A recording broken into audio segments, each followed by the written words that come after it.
Welcome back, everyone, for part 2 of our last week's show titled Dynamite Comes in Small Packages. In part 1, Bill thoroughly explained what he considers the best tackle to use for grub fishing, and also which lead heads he prefers to use with grubs and why. When we ran out of showtime, Bill was perhaps just halfway through what he wanted to share with you on a subject that many bass fishermen don't fully understand, and that's successfully fishing grubs. Selecting the correct size grub is extremely important in certain conditions, too. So let's make that our starting point now in part 2 and see what else our host has to share on fishing these highly productive offerings. Okay, tell you what, let's discuss grub size. Like the 1/8 ounce lead head being the #1 choice with most fishermen. The 2-inch size grub is also. However, in recent years, the trend is to use larger grubs like the 4 and 5-inch versions rigged on a 1/4 ounce jig head. Now, you can usually determine grub size by the water you fish and the size potential of the bass who live there. Like today, I'm using the 5-inch size and I've got it rigged on a 1/4 ounce head. The larger grub with a chunky body adds buoyancy and helps in slowing the fall when you're using a larger, let's say a 1/4 to 3/8 ounce jig heads. There are going to be times when you might even reduce the jig size to a 3/16 ounce or even an 1/8 ounce on a 5-inch grub. This will really slow the fall rate, and it can be very enticing to inactive bass. Keep in mind, if you should try this, be sure to use a larger size hook in your lighter weight jig heads, since the thick body of the big grub presents a larger chunk of plastic for the majority of lighter weight jig heads. It can restrict enough bite for a good hook set.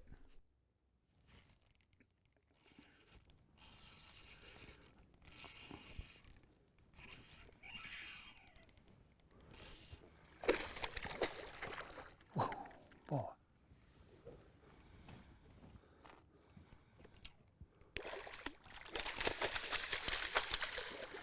Oh, right under the boat. He come off that ledge.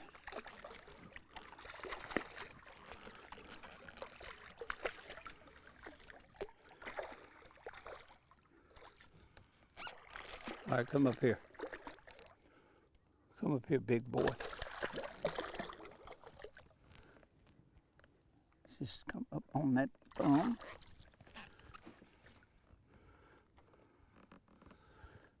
Nice, chunky fish. As far as Grub Colors go, there are literally thousands to choose from. And believe it or not, they'll all catch fish from time to time. Regardless of what colors or color combinations you use, make sure you have a good color assortment of these basic time-tested colors. I said you can catch bass on nearly any color at times. I mentioned a basic selection to get you started. As you build confidence and your grub fishing skills grow, you'll find yourself trying different colors to meet local conditions.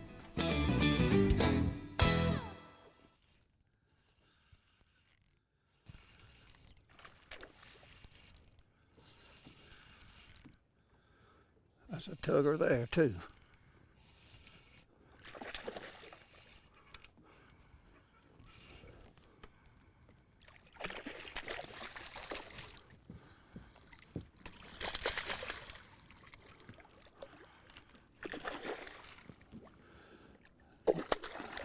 Nice little fat fish. Nice little fat fish.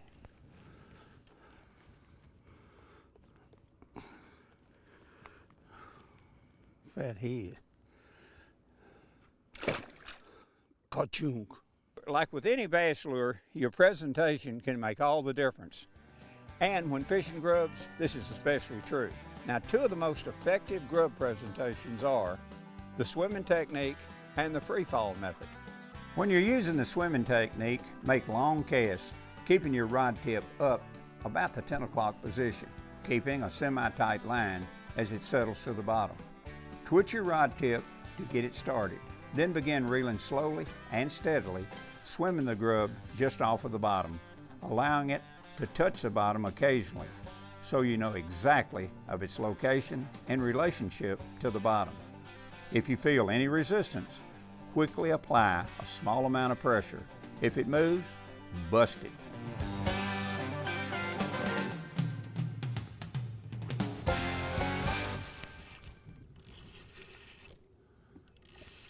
Oh boy.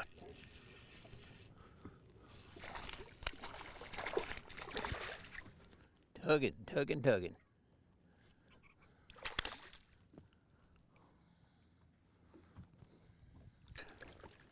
Never quits. Never quits. All right, easy, easy. All right, calm down, calm down, calm down, calm down.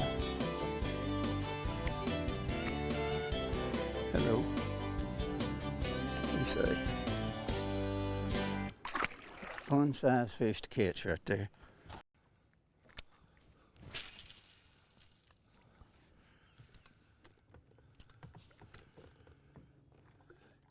There you goes. You go back down there and tell everybody I'm up here. Don't bite that grub.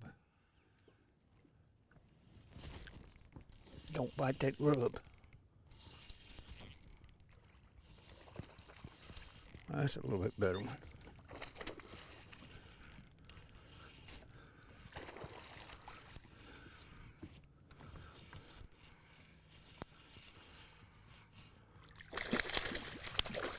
Whoa.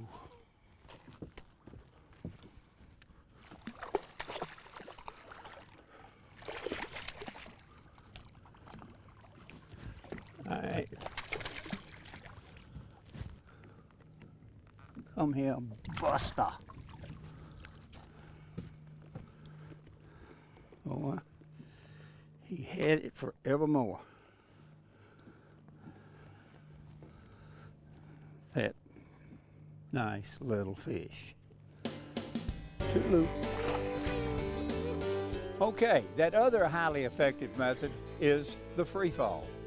With this technique, all you do is cast the grub out, keeping your rod tip at the 10 o'clock position, and let the lure fall on a semi-tight line. Once it hits the bottom, gently raise your rod tip a foot or so to twitch the grub off the bottom. As the lure falls back, lower your rod tip back to the 10 o'clock position, reeling up slowly any slack line. Once the grub hits the bottom again, repeat the same motion. After working it this way for several yards, change the action by just swimming it several yards and then let it free fall back again. Both of these retrieves are highly effective, but like any presentation, you must experiment until you find what the fish want at that particular time.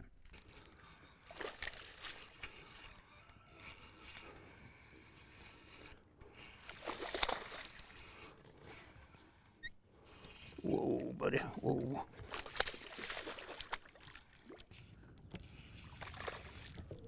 Another one. Oh, that's smallmouth.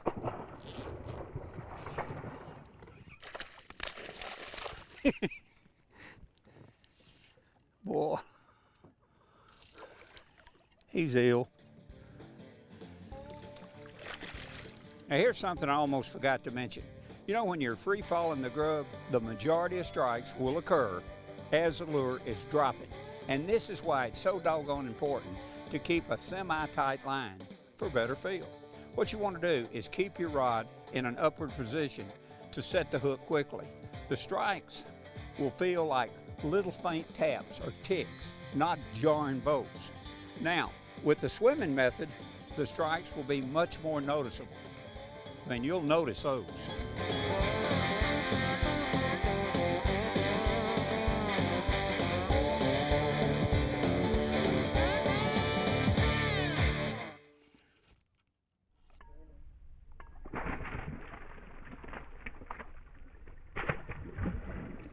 Whoa!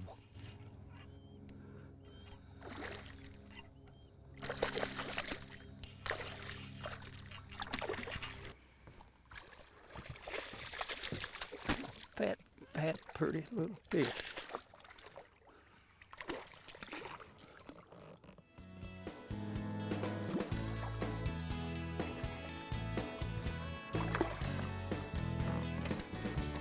Now, easy.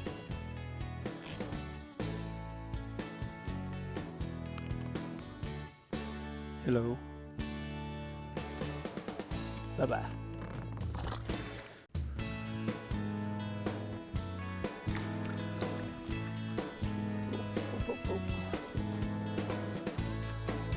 Strong little rascal, isn't it? Look at him take that pole down in the water.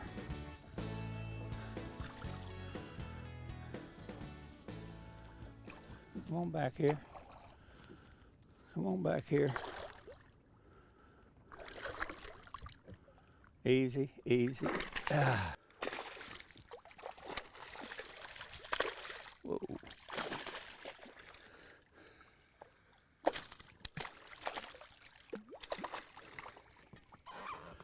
Full of themselves. But when you're throwing this bait out, you know, when it gets down to the bottom, like I say, I'm fishing 12, 13, 14, 15 feet of water out here. And once it gets down to the bottom, I'm picking it up. But what I'm doing, I'm keeping my rod tip up like this as I'm fishing. But I've got it in a position to where when he ticks it, I want to set the hook. I don't want my rod tip up like this. And he ticks it. I don't have any setting power with the rod up like that. I want that rod tip out about like that. So when I pick it up like this, I'm taking up the slack, picking it up, and I'm taking up slack and it's falling back. As it falls back, pick it up, letting it fall back. As it falls back, I'm taking up slack. But this fluorescent line, I'm a line watcher, and I'm watching that line at all times. I've got a sensitive tip rod, and I can feel exactly what that bait's doing.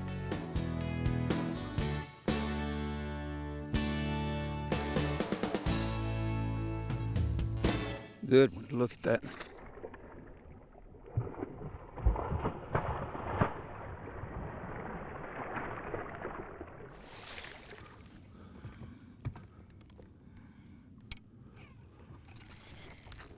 Ooh-wee.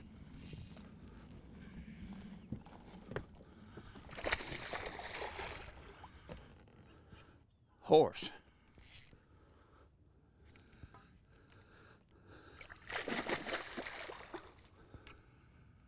Ooh, big boy.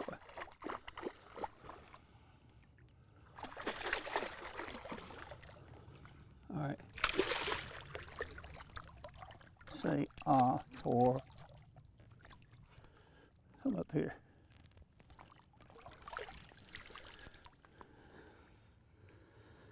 Yes.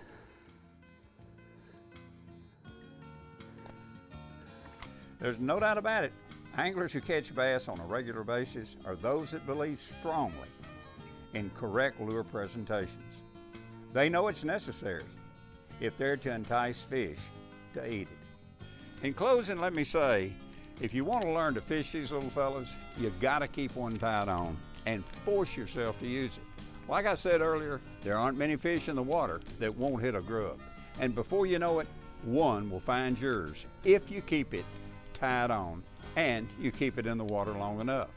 Once you fish a grub, you'll be asking yourself, why in the world did I wait so long to start chunking one?